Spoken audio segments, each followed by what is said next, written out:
Yes, salut à toi, bienvenue dans une session de travail. J'étais en train de bosser ce matin et je me suis posé une question. Je me suis dit, qu'est-ce que je ferais si demain je redémarrais tout de zéro et que je voulais de nouveau devenir riche rapidement et ça grâce à Internet. Alors, je sais d'avance, quand tu entends quelqu'un qui te dit ça sur une vidéo ou même sur Internet de manière générale, tu peux te dire, c'est qui encore ce gars qui va me vendre du rêve et qui va encore essayer de me vendre une formation à la fin de sa vidéo ou un petit truc. Ouais, c'est pas du tout le cas.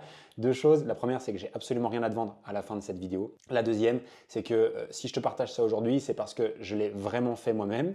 Je te donne deux petits exemples juste derrière. Ça, c'est deux cadres pour avoir généré 2 millions d'euros, 1 million et 1 million il y a 2 ans, l'année dernière. Et j'ai le troisième qui est en route pour arriver, donc 1 million d'euros par année. Je m'appelle Lohan, si tu découvres la chaîne. Je suis fondateur de Level Up. On a deux business aujourd'hui, donc enfin trois. Un premier qui accompagne des professionnels du fitness dans le développement de leurs activités, qui génère plus de 100 000 de chiffre d'affaires mensuel et environ 70% de marge. On a également une agence qui génère environ 60 000 par mois avec environ 50% de marge. Et on a une autre activité qui aide des professionnels du coaching, des consultants, des infopreneurs et des vendeurs de formation, donc des personnes qui vendent des formations à développer leurs activités en ligne. Et aujourd'hui, on génère avec ça plusieurs centaines de milliers d'euros chaque année. Et c'est la raison pour laquelle je me permets de te faire cette vidéo-là et t'expliquer peut-être déjà comment j'ai fait, mais surtout comment est-ce que je ferais si je voulais redémarrer de zéro et surtout redevenir riche et ça le plus rapidement possible. Alors je sais que ça peut paraître un petit peu trop beau pour être vrai, mais je vais t'expliquer ma vérité de ce que je crois vrai et de qu'est-ce que je ferais si dès demain je voulais en quelques semaines / quelques mois, parce que oui tu vas le voir ça prend un petit peu de temps, redevenir riche et ça de manière certaine et pas riche comme ceux qui t'expliquent qu'en faisant du dropshipping à Dubaï, tu vas le devenir. Bref, ceci étant dit, on rentre directement dans le vif du sujet. Je vais être le plus concis possible et le plus rapide possible. Ça va aller très très vite, mais j'espère te partager un maximum de valeur au travers de cette vidéo. Alors, mon premier point est le suivant, c'est que pour moi, quand il s'agit de développer son activité, il y a beaucoup de fausses croyances qui sont établies. La première, c'est de croire qu'il faut trouver l'idée du siècle et l'idée de génie que personne n'a jamais pensé pour réussir. Et pour moi, c'est complètement faux. Et c'est l'inverse de ce que font ceux qui réussissent le plus. Ceux qui réussissent le mieux, qu'est-ce qu'ils font? Simplement, ils vont prendre des idées qui fonctionnent déjà et ils vont simplement essayer de le faire mieux, c'est-à-dire d'une autre manière et ou plus rapidement. Exemple, Amazon. Amazon, qu'est-ce qu'il a fait? Il a pris une industrie, l'e-commerce, et il s'est posé la question comment est-ce que je peux le faire mieux et plus rapidement en livrant en une semaine d'abord, puis ensuite en quelques jours, puis ensuite en un jour, et aujourd'hui le jour même dans certaines villes. Plus rapide, plus efficace, égale mieux. Uber, même chose. Rendre la mobilité plus accessible et plus rapide. Un clic, en quelques minutes, on a un chauffeur proche de chez nous. Netflix, un clic, en quelques secondes, on a accès à un film, etc., etc. Et tout marche comme ça et tout fonctionne comme ça aujourd'hui. Donc la première question à se poser, c'est trouver quelque chose qui marche déjà et de voir comment est-ce qu'on peut le faire mieux, égal, entre guillemets, plus rapidement que les autres, en ajoutant également quelques éléments différenciants pour nous. La seconde chose, c'est de croire que pour réussir, on peut le faire en 30 jours, 60 jours et même 90 jours. Devenir riche prend du temps et si aujourd'hui il y avait des recettes pour changer sa vie en 30 jours et devenir multimillionnaire en 30 jours, ça se saurait. Alors certaines personnes veulent te le vendre sur internet, c'est pas du tout mon cas, je préfère être tout à fait honnête avec toi. Je connais personne qui a réussi en 30 jours, je connais personne qui est devenu millionnaire en 120 jours, à quelques exceptions près dans le monde.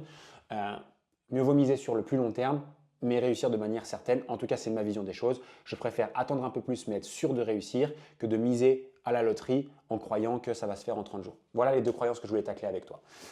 Maintenant, j'aimerais juste revenir à la base. Et ça, c'est une fondation qui, si elle n'est pas comprise, peut causer ta perte. C'est juste la base des business, c'est la base des fondamentaux.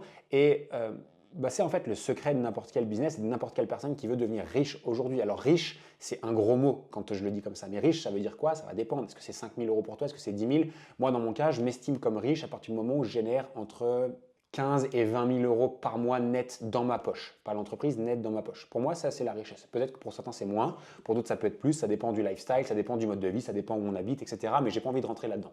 Maintenant, la base d'un business, c'est quoi? La base d'un business, elle est extrêmement simple.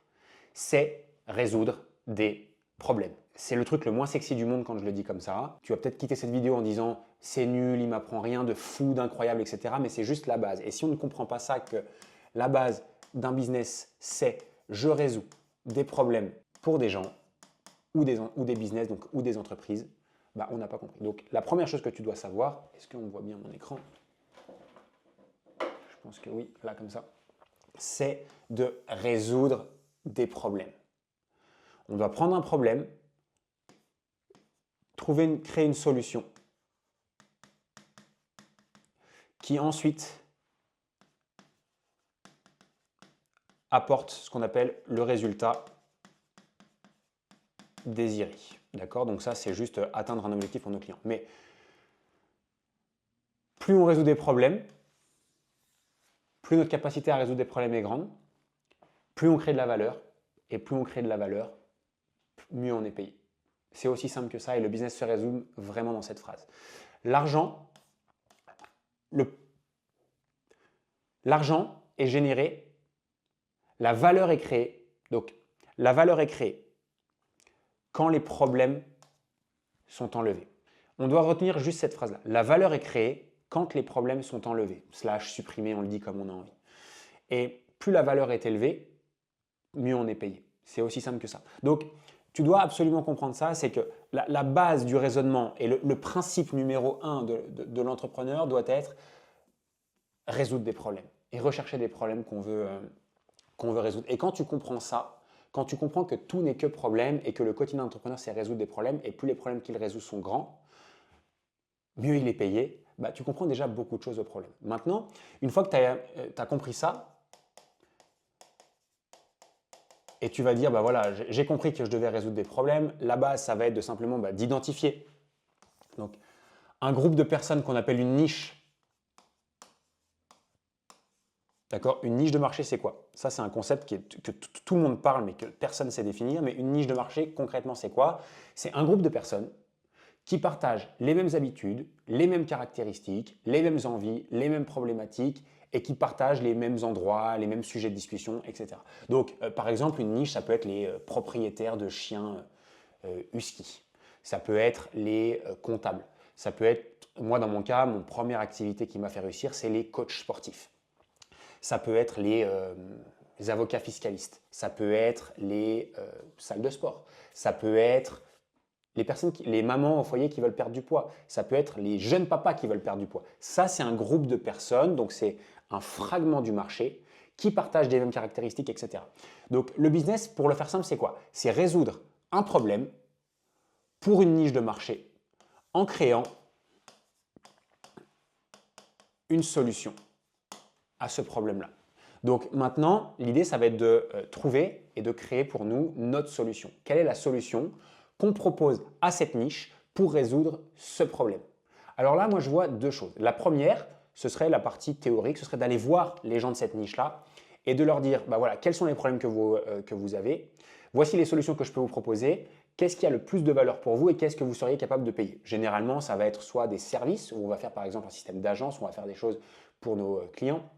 Ça peut être aussi la vente comment dire, de logiciels, ce qu'on appelle des SaaS, etc. On peut vendre des produits, c'est du dropshipping, etc. Mais il y a un modèle qui marche quand même plutôt bien, que moi j'adore tout particulièrement, c'est comment dire, le business d'infoproduits, c'est-à-dire de partager des informations à ces gens-là qui vont leur permettre de résoudre leurs problématiques. Pourquoi j'aime bien ça? C'est que l'information, elle est partageable à un maximum de personnes. Elle va changer la vie d'un maximum de personnes. Et quand c'est bien fait, ce que moi j'appelle des infoproduits bien packagés, c'est de l'information couplée à un petit peu d'accompagnement, couplée également à une communauté qui donne, entre guillemets, une solution qui est capable de changer la vie d'un maximum de personnes, qui est scalable pour nous en tant qu'entrepreneurs et qui est extrêmement simple à mettre en place. Donc ensuite, c'est déterminer quelle est la meilleure solution pour vous et comment est-ce que vous résolvez ni plus ni moins le problème de ces personnes-là. Si vous n'êtes pas aujourd'hui capable, c'est-à-dire que vous n'avez pas les compétences et les connaissances nécessaires pour le faire, formez-vous. Okay, ça va être le point numéro 4 et 5. Donc, discutez avec votre audience pour comprendre quelles sont les solutions, quels sont les besoins, qu'est-ce qu'ils veulent. Et ensuite, formez-vous pour devenir le numéro 1 dans votre domaine. Par exemple, vous avez choisi la niche des experts comptables et vous voulez les aider à avoir plus de clients. Bah, les experts comptables, qu'est-ce qu'on va faire? C'est qu'on va leur dire, OK, tu veux plus de clients, peut-être que tu n'es pas expert comptable, etc. Donc, forme-toi sur le sujet. Donc, ce que tu vas faire, c'est que tu vas regarder des vidéos YouTube qui existent déjà sur le marché français ou international pour comprendre ce sujet-là. Il y a des podcasts qui existent. Oui, il y a des podcasts pour trouver des clients quand on est expert comptable, encore une fois en France et à l'étranger. Ça va être lire des bouquins. Ça va être également participer à des événements dans ce sujet-là. Ça va être également, qu'est-ce que je peux dire? Oui, te former aussi. Peut-être qu'il y a déjà des gens qui proposent ça et te former pour apprendre et devenir meilleur. Et juste devenir le meilleur. Ne commence pas à essayer de vendre des prestations si tu es mauvais.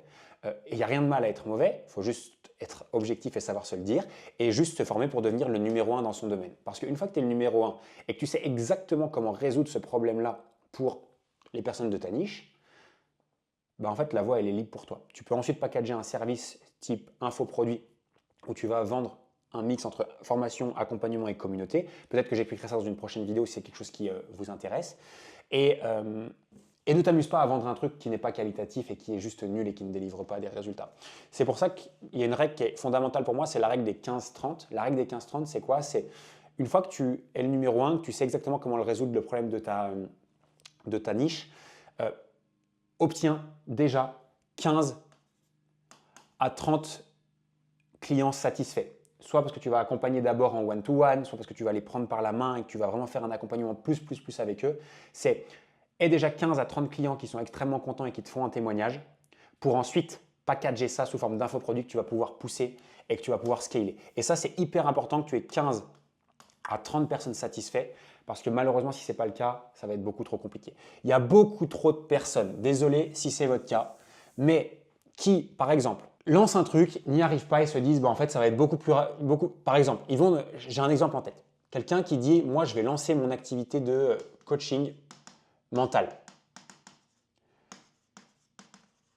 Parfait, c'est une super idée, c'est un putain de business. Mais il n'y arrive pas. Et qu'est-ce qu'il se dit? En fait, parce que je n'y arrive pas, moi, ce que je vais faire, c'est que je vais apprendre au coach mental à développer leur activité. Ça va être beaucoup plus facile, je vais gagner beaucoup plus d'argent. Sauf qu'ils vont peut-être réussir un petit peu plus vite, mais le problème qu'il y a, c'est qu'ils ne l'ont jamais fait pour eux-mêmes. Et s'ils ne l'ont jamais fait pour eux-mêmes, ils vont créer un produit de merde, qui vont donner des résultats de merde. Et sur le moyen et long terme, ce sera impossible de développer leur activité. La deuxième chose, c'est il y a des personnes qui lancent des activités sans même avoir testé. C'est-à-dire qu'ils vont vendre des formations, ou du moins essayer, à des dizaines ou des centaines de personnes, alors qu'eux-mêmes n'ont jamais vu si ce processus-là fonctionnait. Tu dois valider ton processus. Tu dois valider ce que tu enseignes aux gens avant. Comment? En ayant 15 à 30 clients satisfaits. Et ensuite, ces 15 à 30 clients satisfaits, tu pourras les réutiliser en preuve sociale, avec des témoignages, pour promouvoir ton service, etc. et le vendre à plus de monde, packagé sous forme d'infoproduits. Et ensuite seulement, tu pourras faire et mettre en place cette étape qu'on appelle l'étape de scaling. L'étape de scaling, c'est quoi? C'est quand on a des revenus qui sont… Le scaling, par définition, c'est quoi? Juste que c'est un mot, encore une fois, que tout le monde utilise, mais que personne ne définit clairement. Le scaling, c'est simplement mettre beaucoup plus d'entrées dans un système qui fonctionne déjà. Ça veut simplement dire quoi? C'est on a un écosystème qui fonctionne déjà, c'est-à-dire on a un système où d'habitude on a peut-être 100 personnes qui rentrent par mois. Sur ces 100 personnes, on en a 30 qui sont intéressés par ce qu'on fait. Sur les 30 qui sont intéressés, on en a 15 qui réservent un appel. Et sur les 15 qui réservent un appel, on en a 3 qui achètent.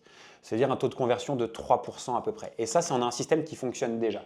Le scaling, c'est quoi? C'est extrêmement simple. C'est juste faire en sorte de faire rentrer plus de monde ici, en entrée, sans que le système ne casse. Le scaling, ce n'est pas quand on a 5-10 clients. Le scaling, c'est quand on a déjà de l'attraction sur un système et qu'on veut le pousser et en faisant en sorte que chacune de ces étapes-là ne casse pas. C'est ça le scaling. Et du coup, à ce moment-là, une fois qu'on a nos 15, 20, 30 clients, qu'on a créé notre infoproduit, qu'on a créé notre machine, on accélère cette machine-là. Comment? En faisant rentrer, en faisant en sorte d'être découvert et connu, enfin, découvert par le plus de monde possible et ça chaque semaine pour ressortir un maximum dans le système. Le scaling, c'est quoi? C'est simplement j'ai mon système, ok, et au lieu de faire rentrer 100 ici, je vais faire rentrer 1000 pour, au lieu de faire sortir 3, je fais sortir 30. Le scaling, c'est quoi ensuite? C'est que je fais rentrer 10 000 et ensuite, ça me fait 300. Et c'est ça. Juste une fois qu'on a validé notre système, juste une fois qu'on a validé notre modèle. Et avec ces étapes-là que tu as vues, oui, ça ne prend pas 15 jours, ça ne prend pas un mois. Identifier un problème clairement, ça va vous prendre une semaine. Créer une solution à ce problème-là, créer et penser une solution, ça va vous prendre un mois. Discuter avec votre cible, comprendre votre avatar, comprendre la niche, etc., ça va vous prendre un mois. Devenir le numéro 1 dans votre domaine, ça va vous prendre à minima 6 mois. Avoir 15 à 30 clients satisfaits, ça va vous prendre également 6 mois. Et ensuite, 6 mois à 12 mois, bien évidemment. Hop. Et scaler ensuite une activité, c'est pas dans la première année de votre activité. Jamais. Donc au bout de 12 mois. Ça prend du temps, ça nécessite du travail, mais quand on est structuré, quand on est aidé, quand on est accompagné, quand on a les bons conseils des bonnes personnes, ça aide beaucoup plus. Merci. Ciao, ciao.